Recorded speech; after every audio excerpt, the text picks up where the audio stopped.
Bonjour Emmanuel. Salut Henri. Alors nous sommes des hommes nouveaux, puisque nous avons un nouveau... tout au moins vous. Ah non, nous avons un nouveau gouvernement. Oui, c'est vrai. Donc, nouveau gouvernement, nous avons un nouveau, comment dirais-je, un nouveau président. On a un nouveau président. Alors à ce sujet d'ailleurs c'est assez amusant. Bon, on ne va pas faire de la politique, Non. mais un petit peu on est obligé, parce que on se pose des questions sur les incidences de la politique par rapport à notre propre problématique, qui est une problématique fiscale. Ce que je trouve assez amusant, c'est que on nous dit oui, il faudrait vite passer à la 6e République, la 5e République, on n'en veut plus, etc. Mais la 5e République, on l'a plus. Parce que vous imaginez, quand on réfléchit, puisque nous on y était à la création de la 5e République, qu'est-ce qu'il voulait faire, le père de Gaulle? Il voulait un président au-dessus des partis. Hein, c'était ça. Ouais, le président est directement élu par le oui. peuple, c'est l'homme de toute la France, il est au-dessus des partis. On est arrivé au résultat exactement inverse, et avec une toute petite loi. C'est ça qui est amusant, parce que ce que je trouve intéressant, c'est que les lois qui sont faites ont des résultats qui sont jamais ce qui était prévu. Ce qui sont contraires, en fin de compte. C'est assez hallucinant. Alors, par exemple, on a dit, on a remarqué que l'élection tous les 7 ans du président de la République ne concordait pas avec les élections de l'Assemblée, que ça a posé des problèmes, notamment ça a à une époque posé le problème de la cohabitation avec Mitterrand. Bon. On a dit ça, c'est embêtant.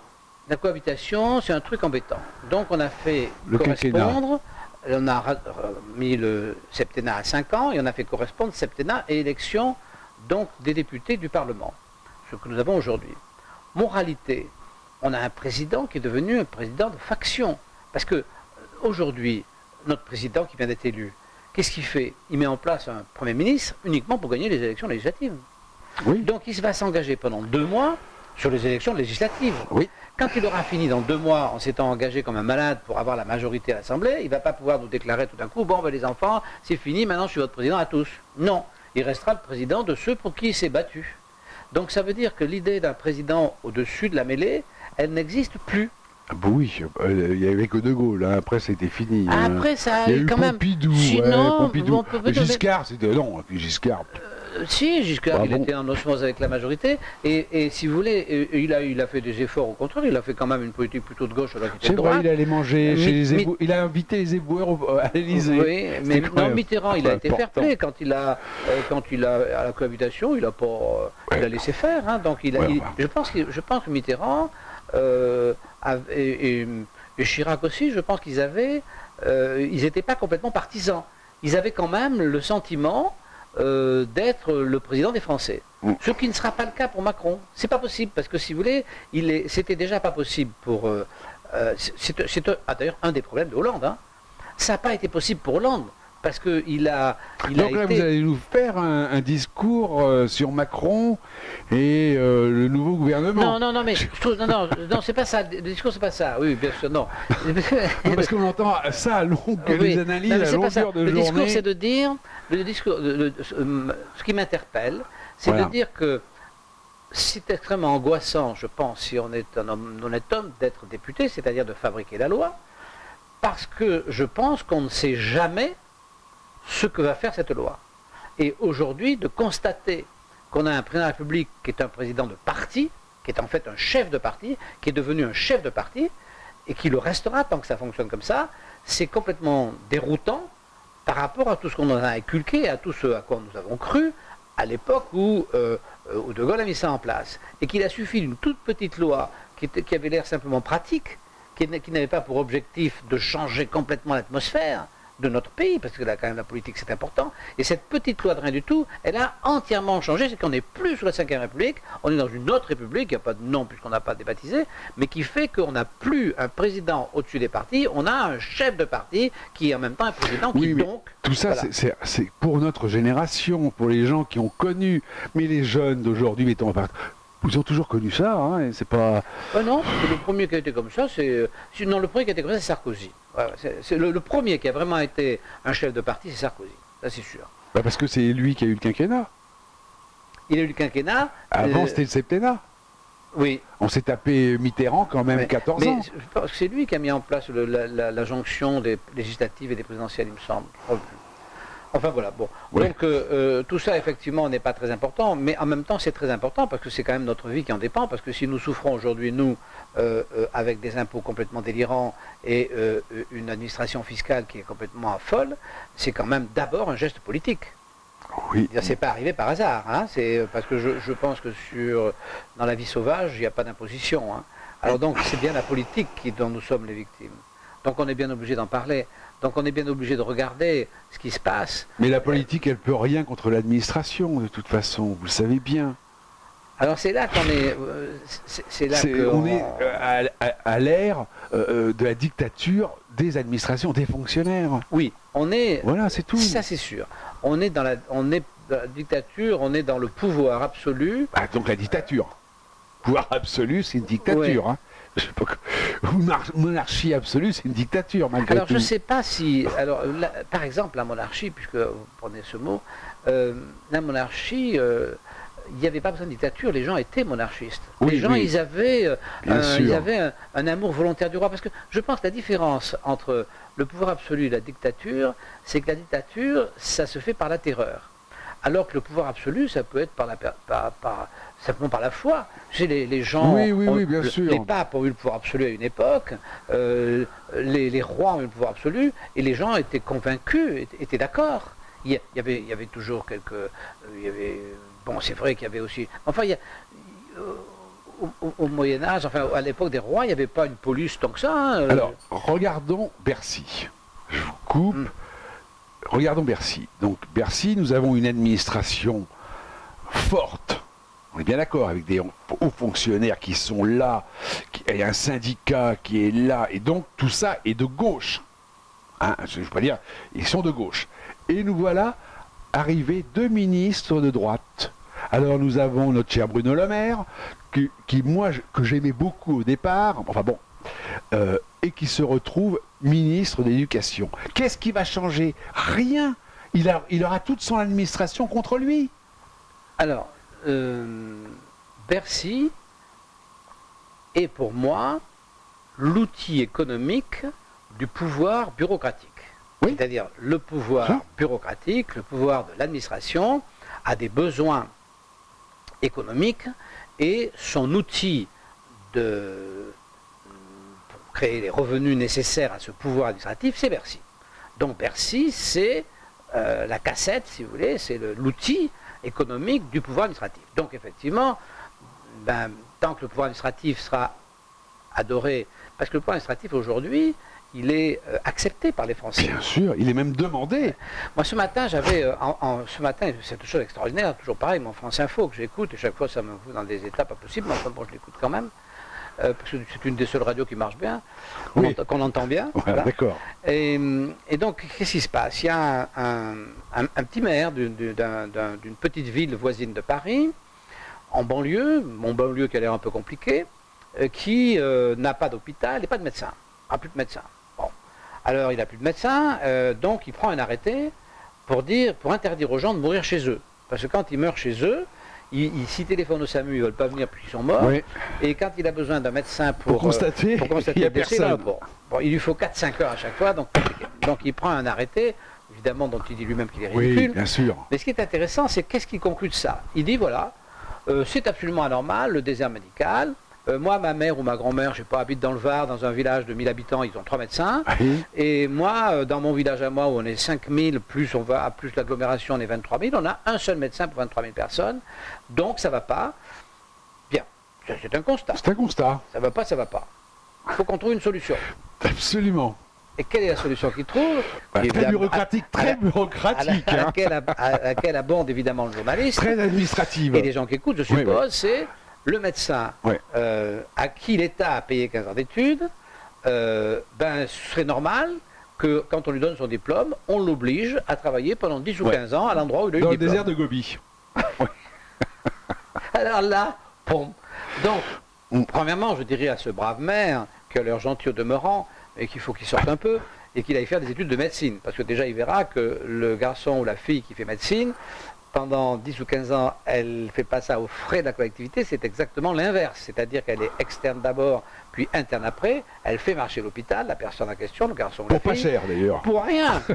elles bossent jour et nuit, de l'ordre de 10 heures par jour. Ouais. Tous les jours, plus les gardes. C'est corvéable, ce sont les gens rien. corvéables. Oui, Voilà. oui. Donc quand ils sortent de là, ils ne sont pas du tout envie d'aller faire 15 ans gratos. D'aller faire 15 ans gratos, on va voir que Donc des il va petits trouver jeux. Ouais. que des mecs qui auront été formés à Alger, à Tunis, ou je ne sais pas trop, mais Ouais, je sais jamais pas. de la vie. Ouais, Ou alors il n'y aura plus de gens Même qui font les gens médecine. formés à Alger. Hein. Même, parce que 10 ans de plus par rapport Ouais. aux 10 ans qu'ils viennent de faire, en plus c'est complètement con, parce que le problème il n'est pas là. Il faudrait qu'il fasse pareil aussi pour les boulangers. Oui, et alors, attendez.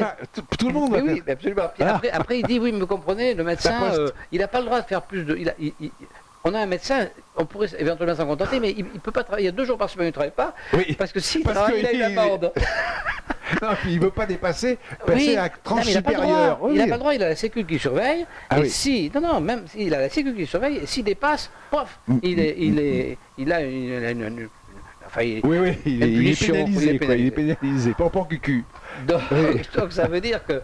Et donc voilà ce que pense cet homme. Ouais. Donc ça veut dire qu'aujourd'hui... Et c'est la France, et c'est la France profonde. Non, pas profonde. Non, c'est pas vrai parce que quand on dit la France profonde, c'est péjoratif sur Non, les pas profonde, c'est neuneux. pas vrai, je suis Non, d'accord. non, c'est la France classique, Oui, la oui. France lambda. Oui, Je veux dire, oui. c'est ces gens-là qui, bah, il y a quelque chose qui va. Allez, hop. Voilà, Oui. c'est. Donc ça veut dire que la France a vis-à-vis de la bureaucratie et vis-à-vis de l'administration le même, elle est amourachée autant qu'elle l'était de ses rois. Oui. Donc ces gens qui ont le pouvoir, qui prélèvent sur notre dos tout notre travail, notre énergie, qui nous volent pour asseoir et installer et garder leur pouvoir. Ils ont l'assentiment d'une grande la partie de la population, d'une grande partie. Non, non, attendez. Ils n'ont pas l'assentiment des entrepreneurs, enfin de ceux qui bossent réellement. Ouais, ouais. Bah, ils ont l'assentiment de ce qu'on pourrait appeler maintenant, grâce à Macron, parce qu'il disons, il a changé le mot société civile. Parce que société civile, pour moi, c'est les mecs qui bossent réellement, qui payent leurs charges. Enfin, bon, c'est pas les fonctionnaires. Bon, et là, dans son nouveau gouvernement, ce qui me fait un peu rire, on dit la moitié de ses ministres viennent de la société civile. Mon Dieu, c'est 3/4 sont des fonctionnaires, mais c'est pas la société civile, Alors, ça. donc, Ou alors, je sais on va plus. dire Bon. Macron. Je sais plus où on en était. Si on reprend donc la posture de l'administration dans ce pays Oui, voilà, qui a donc un pouvoir absolu, Abstraction, oui. et si on comprend que pour ce pouvoir absolu et les besoins économiques de ce pouvoir absolu, cette administration Il à faut Bercy, tondre, ouais. Bercy qui est l'objet de notre courroux, parce que c'est Bercy qui nous fait souffrir, Oui. bon.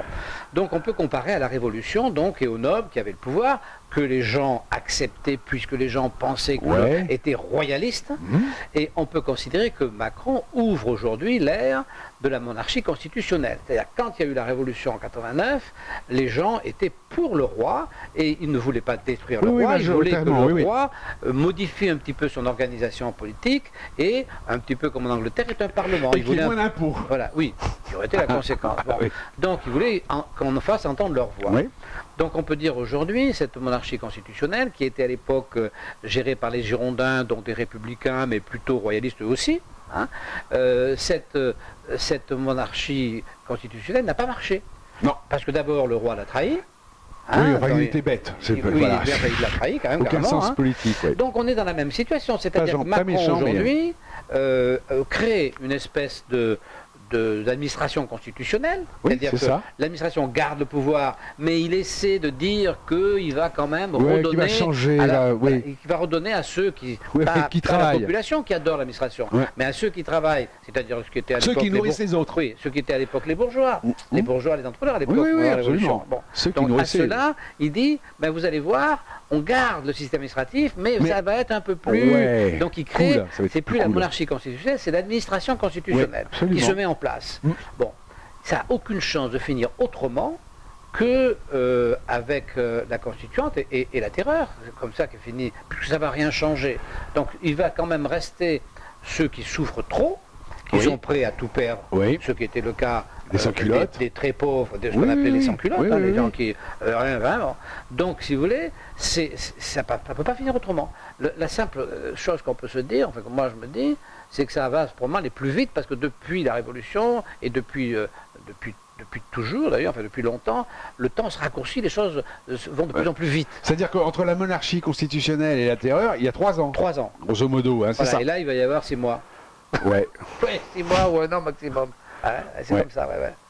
Donc, mais nous, on sera épargnés, normalement. Mais nous, on ne sera pas épargnés, parce que la terreur, ça n'a épargné personne. Hein. Oui, c'est vrai. Mais là, on pourra quand même, à Fouquetinville, on pourra quand même arguer de notre combat contre l'administration. Peut-être qu'ils ont pu... Parce que comme il s'est passé, vous imaginez que la fameuse monarchie constituante n'arrivait à récolter que 30% des impôts qui étaient levés. Oui. Donc, si vous voulez, là, il y avait un trou là quand même. Alors, si aujourd'hui, Macron se mêle les pinceaux avec son administration constituante au point de ne plus pouvoir lever l'impôt, de n'en lever que 30% de ce qu'il voudrait lever, 30% si on paie 30% de ce qu'on devrait avoir à payer, c'est déjà pas mal. On arrive à peu près dans les normes. Oui. C'est-à-dire on arrive à la flat tax de l'ordre de 20%, plus la TVA, à peu près de ce que tout le monde est d'accord pour payer. Oui. Donc ça serait pas mal. Bon, ben écoutez, alors on va parler un tout petit peu livre. Je vais vous montrer d'abord le mien, puis après on va parler des vôtres. Montrez. Mais je crois que celui-là, on en a déjà parlé, hein, il me semble. On en a parlé déjà de ça? Mais c'est pas grave. Ah, ben alors, mais peut-être oui, on en a peut-être déjà parlé. Ça me dit quelque chose. Mais alors, vous m'en avez parlé directement, ou me semble que vous en avez parlé. Bon. Si j'en ai déjà parlé, j'en parle plus, je redis juste un mot. C'est le jazz et les gangsters. Montrez-le bien. Et de qui? Le jazz et les gangsters de Ronald L. Morris. Très très intéressant. Mais effectivement, je n'en ai déjà parlé, parce que figurez-vous que j'ai oublié de mettre à jour la liste des livres dont je parle, ce qui fait que je ne sais plus de quoi j'ai parlé. C'est ça la vieillesse, hein, Henri. Ouais, terrible. Alors moi j'ai 2 livres, parce que j'ai vu que apparemment il y a des gens qui sont intéressés par les livres qu'on avait cités la dernière fois. Moi j'adore l'Empire romain. Bon. Mais avant de l'adorer, comme pour tout le monde, il ne m'intéressait pas spécialement, je ne comprenais pas trop. Les quelques livres que j'avais achetés étaient des livres pour les spécialistes, quoi. Je veux dire, bon. Et j'ai découvert ce livre-là, qui s'appelle Histoire de la Rome antique, par un auteur qui malheureusement est mort il y a l'année dernière ou il y a 2 ans, quel dommage, qui m'a fait aimer, parce que beaucoup d'humour, il écrivait vraiment à la portée de tous, un peu comme Simenon. Il s'appelle Lucien Gerpajon. C'est vraiment... Alors ça, si vous êtes intéressé par Rome, mais sans trop, lisez-le, et alors vous allez être convaincu. Et après, publié où? C'est publié, j'ai pas mes lunettes, chez Talandier. Chez Talandier.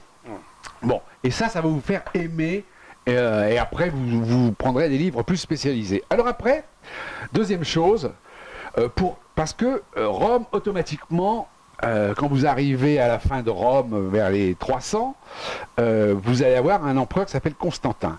Et Constantin, qu'est-ce qu'il a fait? Il a créé Constantinople. Et Constantinople deviendra l'Empire de Byzance. L'Empire byzantin. Bon. Et il va durer encore plus longtemps que l'Empire romain. Ah oui, 1000 ans de plus quand même. Alors, le seul problème, c'est qu'il y a très peu de livres en français. Les Américains en ont plein, et moi je ne lis pas dans la langue anglaise. Il y a très peu de livres en français sur Byzance. Alors, mais par contre, j'ai quand même découvert ce mec-là. Donc, Histoire de Byzance, de John Julius Norwich, chez Perrin. Et c'est pareil, c'est un peu, et c'est dans le même humour, il vous donne vraiment envie, vous aimez. Voilà, c'est tout. Si jamais vous avez envie de découvrir de nouvelles choses. Tout à fait. Alors, évidemment, on s'adresse à des gens qui sont peut-être déjà des spécialistes, qui ont déjà la passion, mais disons qu'on s'adresse à ceux qui ont la curiosité, qui n'ont pas encore... on les incite à aller vers ces époques de l'histoire, parce que notre histoire aujourd'hui est tellement, notre vie aujourd'hui est tellement prise dans un tourbillon, que c'est très intéressant d'aller voir les tourbillons qui ont déjà été traversés par les autres, même si les différences sont quand même importantes, notamment au niveau des moyens de vie, puis des génocides. Hein. Je veux dire que les Romains ont fait des génocides à tour de bras. Des pillards. Des pillards. Des pillards meurtriers. Hein. Il n'y a pas de... Ouh là là. Alors de voir quand même que le pillage, c'est pas une nouveauté. Non, merci. Et de voir qu'après le pillage, on peut parfaitement devenir très respectable. Parce que les Romains sont, depuis des siècles, pour nous, la référence. Alors que c'était quand même des pillards. Ça nous ramène aussi au Cotton Club, c'est-à-dire les gangsters. Le jazz, nous le devons aux gangsters. Donc tout ça, c'est assez troublant. La relativité de la loi, on a d'ailleurs une lectrice qui nous a fait un petit mot là-dessus, sur le petit papier qui parlait de Madame Trogneux, alias la femme Macron, de... Oui, oui. et on a une lectrice qui a fait un petit mot très intéressant sur la relativité de la loi. Ouais, ouais. Tout à fait intéressant. Bien, eh bien, oui, mais écoutez, ça, vous m'avez appris, ça je ne savais pas, je n'avais pas fait attention à ça, de savoir qu'effectivement, à la base de leur amour, de ce mariage, il y avait un détournement de mineurs. il y a un délit, oui, bien sûr. C'est vrai, c'est Oui, vrai. donc les choses, on peut baser, une vie peut être basée sur un délit dès le départ. En fait, la plupart des... Oui, Rome est basée sur des délits. Enfin, Rome, c'est des délits... à tour le bras. Des crimes contre l'humanité, voilà. Donc, par si contre, vous voulez, ils ont pondu, ils avaient des légistes quand même qui ont pondu des lois qui sont encore malgré tout, dont nos lois se sont inspirées en partie. oui, tout à fait, mais pendant qu'ils tuaient, pendant que certains faisaient des délits, les autres étaient réfléchissaient. Voilà. Bien, eh bien écoutez... Bon, c'était un peu quand même... un peu le bazar, un peu le un... bazar, mais bon, on vous a dit ce qu'on pensait, comme d'habitude. Et puis, ben, on vous dit à bientôt, et puis bonne journée. Au revoir. Au revoir.